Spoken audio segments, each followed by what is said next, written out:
What's up, folks? I'm just recovering after that major MLG epic victory.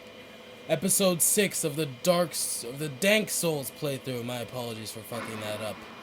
Alright, guys, let's do this shit. So, we're making our way down into the depths. That mask still makes you look drunk, though. This mask is the MLG mask of Dark Souls. So, Michael, shut the fuck up. Oh, you bitch. Try me, guy! Try me! Holy baby cakes, this pillow was cold. It doesn't even work. So, I unlocked this shortcut in that messed up video that I tried to upload. So this will lead me straight down into the depths. I was about to say that dog looked kind of jacked up in some kind of way with the movement. Oh shit. The fire killed him, so I'm fine. Alright, so there are like thieves down here and they have poisonous knives and stuff. They're not friendly at all. So what I'm gonna do is, I'm gonna kill everybody. Because my hope will never die. See that guy? Look at him. Look at him. Look at this guy. He thinks he's powerful. You're not powerful, guy.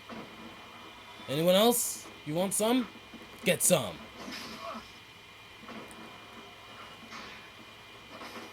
Oh, nope. Get some, guy.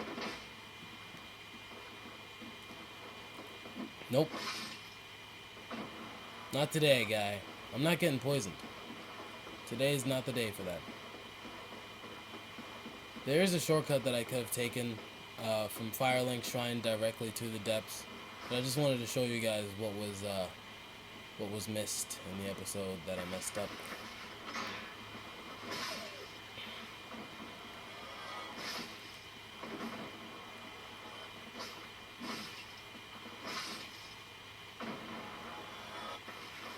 Alright, so we're making our way through. These dogs are kind of annoying because they can kind of dodge pretty easily, but with the Claymore's wide swipe, it's pretty difficult for any enemy to dodge it. That guy was hiding, trying to do an ambush. These guys have a lot of stun. Holy shit! Are you serious right now? Where did this dog come from? I'm so confused. That was interesting. So that's the backstab that the thieves can do. They can jump on your back and mess up your day. So we're heading into the depths, folks. Dang. Down here we can find the nice guy, the nice fellow that'll give us his pyromancy flame. Pretty much. Oh shit. Someone was behind me. I forgot about this guy's existence. Alright, so I kind of want to hurry through because I can be invaded at any moment as long as I'm in human form, I can be invaded. So I want to kind of hurry it up.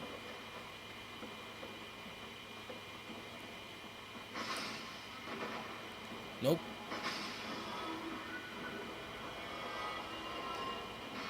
Sorry. So, as you can see, these guys really go all out when they attack. They hold nothing back. Yeah, they're pretty much just leaping at you like spider monkeys. Come at me, dog. No? Alright, so that ended quickly. He's gonna make his way back up here, though. He wants it. He's gonna try to ambush me. I can feel it in my freaking bones. That guy's not friendly, so let's just get rid of him. Hi, guy. Hi, how you doing? Oh, man. Freaking dogs. Can you get him to hit the dogs by mistake? No. Seriously? If they're friendly to each other, then they cannot hurt. They cannot hurt the people they're friendly to. So you're telling me you My can't hope will trip- never die. Oh shit, I telling missed. Oh! So you tell me you can't trick enemies into hurting each other? No, it's not possible in the Souls games. What kind of donkey piss is that? I mean, I think some of the bosses can hurt the underlings that they summon if you're fighting a boss that has NPCs fighting with it. Now, we just picked up the large ember, so that means I can, with large titanite shards, I'll be able to get my claymore, my shield, my armor. No, just my claymore and my shield, the weapons, up to +10, so that's good. For now, let's focus on getting to that bonfire. And then we'll end the episode once we reach that bonfire because I recorded a couple of other videos and there's taking up most of the space. For this video, I only got about 35 minutes, but we won't be using all of that time. So once we make our way up here, we take a left, and here's the pyromancer guy. Let's get him out of his dilemma. So now that we've freed him, let's see what he says. Thank you. I'm going to make this up. Bring me alive. Thank you. Thank you, dear. I'm your exit. So he's from the Great Swamp, and the Great Swamp is known for its pyromancers. Pyromancers primarily come from the Great Swamp. Oh, hello.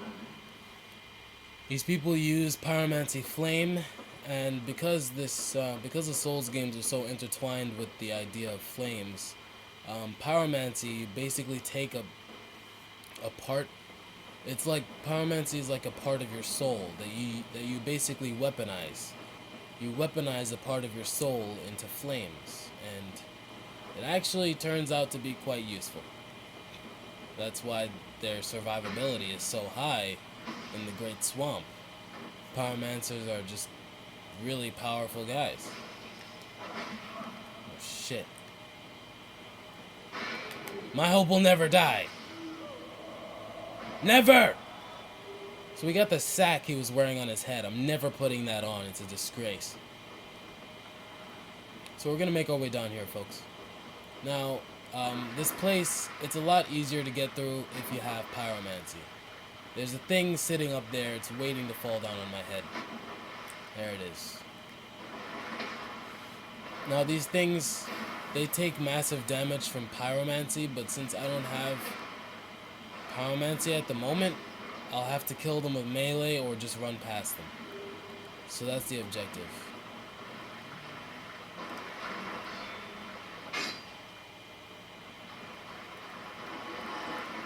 The bonfire is really close. Now, when you get down here, you just want to keep your eye on the ceiling because these things will drop down on you if you try to run through. If you have the master key, you'll be able to get through this door, like as soon as you make it down here, and you'll be able to make it to the bonfire. For some reason, I cannot light this bonfire. That only means one of two things. I'm most likely being invaded at this moment. Which means I'm gonna have to pull out all the stops and summon these people to help me because I fucked up. Is that a shinobi with a giant freaking sword? I swear on everything, if I get invaded, I'm totally summoning this guy. I don't want to summon this guy and then end up dying later on because I really want to just light this bonfire and be done with it. So if you can't light it, that means you're being invaded. It most likely means that I'm being invaded. Summon signs have disappeared, so I'm kind of fucked now. Wait. This guy looks pretty simplistic. What's he going for? Looks like he chose the warrior build. Hold on. I guess we'll summon this old Iron King. Oh, I see what he was going for. Makes sense. In the second game, there is the old Iron King, and the basis around that was, you know, a lot of shinobi-like elements, armor and stuff. So I can see where he was going with that. Makes sense. Okay, summon worked. So this guy looks pretty OP. Umbra Pro Fest, mother sucker. My hope will never die. Welcome, old Iron King. Let's Please. summon this guy too. Please don't tell me you're Yeah. gonna say that all the time now. Alright, let's go, dude. I can't light the bonfire still, which means I'm probably being invaded, but it's alright. With this guy's help, we'll be able to kill that giant rat down there, and life will be easier. Ever so slightly, but still easier. These rats are poisoned up or something? Yes, they are. There are nothing but poisonous creatures in the depths and in Blighttown. So when you're walking through Dark Souls and you're playing Dark Souls for the first time, you just want to walk with your shield up. It's a lot safer that way.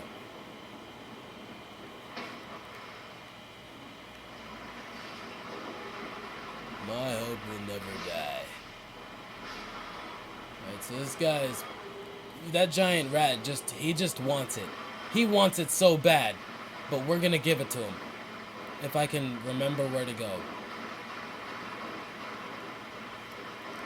It reminds me, I should look into Zelda 1 and see if the shield actually does anything. Alright, so this will take us to the next area. The boss of this place down here is in that big wide open space down there. So it's not the giant rat? It's just a mini boss? This guy's buffing himself. Now, if we don't kill this guy, if we let him live and we go down there to face that boss, he'll buff the boss. And you don't want that to happen. I don't think anyone wants a boss to be buffed in anything, man. So Unless you they're have to, choosing hard you enough. absolutely have to kill this guy once you make your way through this place. You have to kill him or he'll just make your life harder. So now that we've done that, we're gonna keep moving on through. And I believe we go straight. I think we might run into the giant rat, because that's pretty much the only way to get through here.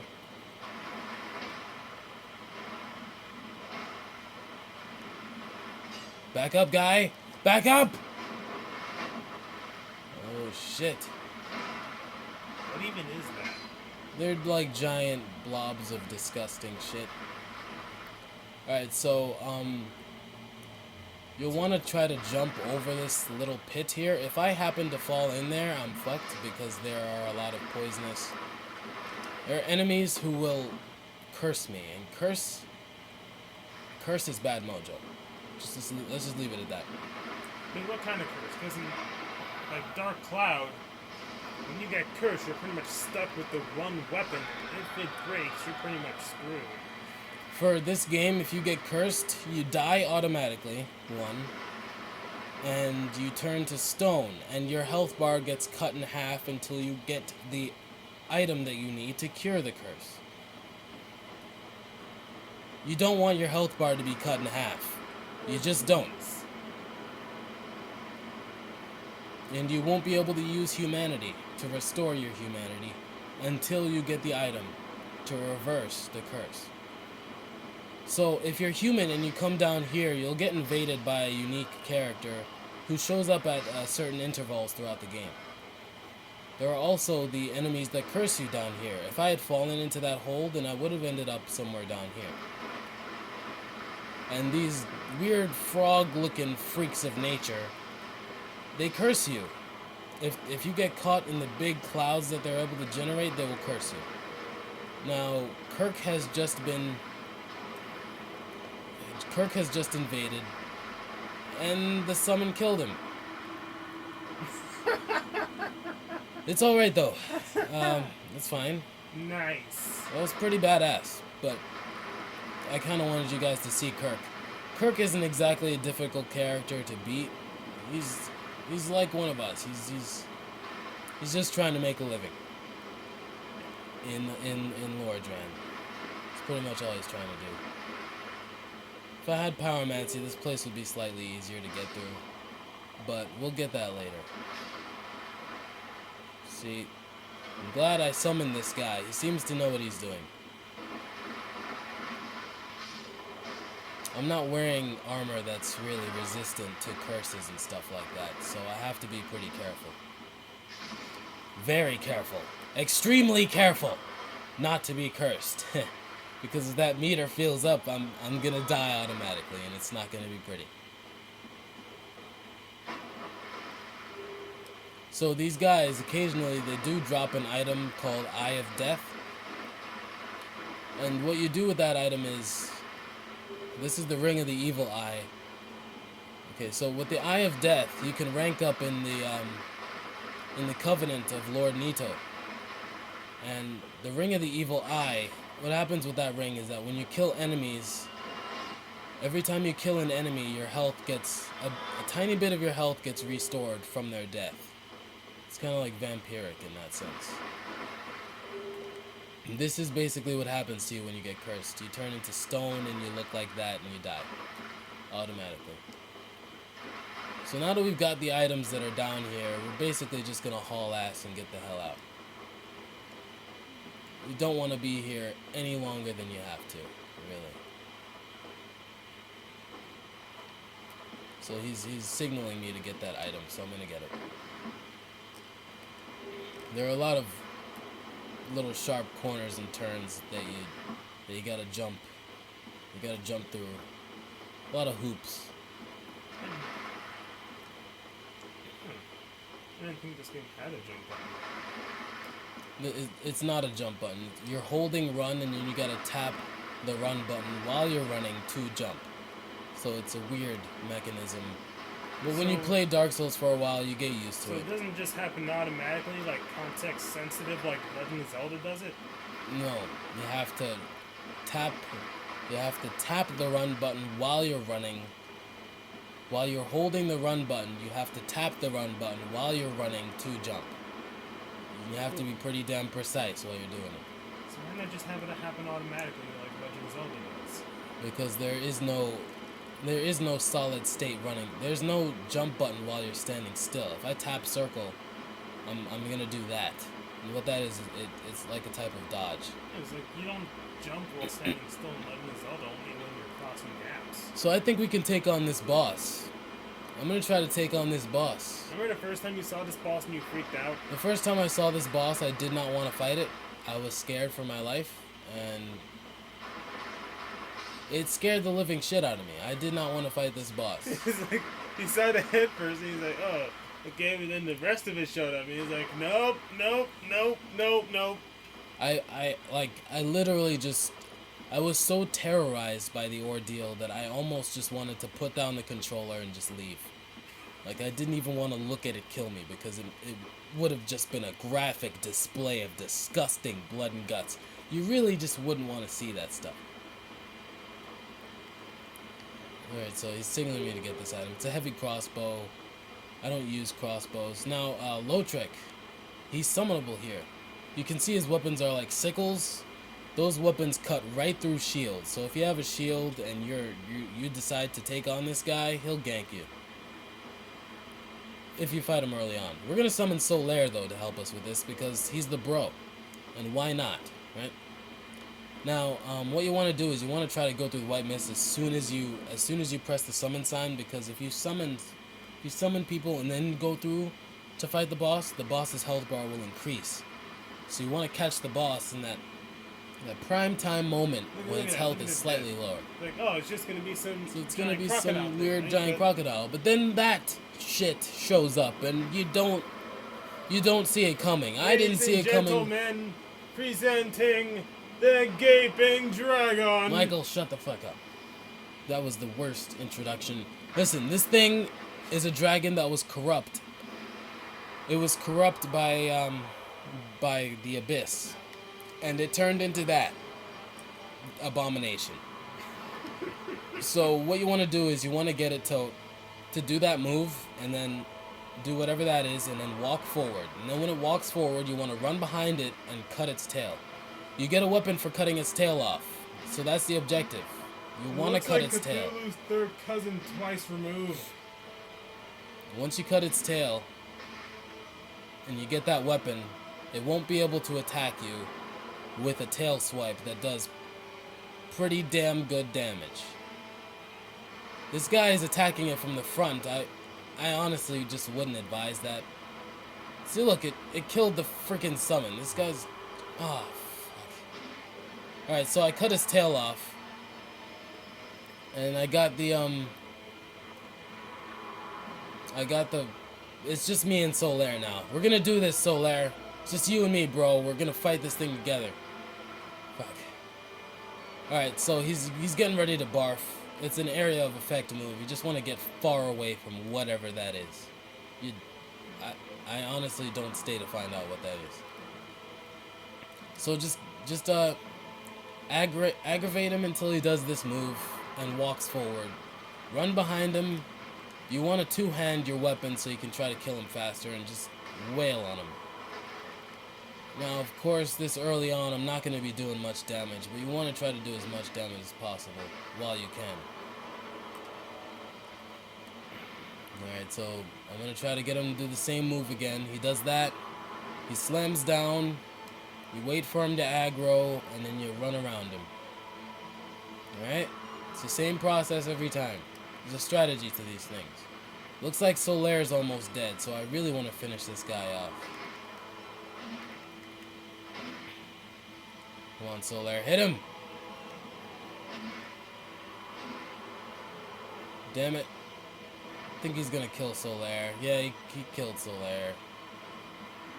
Shit. It's just me and you now, guy. It's just me and you. So it's just no more allies? This happens sometimes. Sometimes the NPCs you summon aren't skilled enough to survive the battle, so you gotta finish it off by yourself. And in most cases, you're able to. On the upside, his health was taken out a lot before he went down. Good. It's not full loss. And a good portion of his health does get taken out when you cut his tail off. So, after defeating him, you get the Blighttown Key, Twin Humanities, and a Homeward Bone. And there's an armor set here. The hard leather armor set. As you can see, I've accrued a lot of souls for fighting this boss. And what most people try to do, it's what I did the first time I fought this boss, is after beating it, I was like, whoa, hey, I have a lot of souls. Let me try to go through Blighttown and make it to the first bonfire. Don't make that mistake. What you want to do is you want to go back to the last bonfire you rested at. Now, I know this place is like running through hell and back, but you really have to just go back to the bonfire.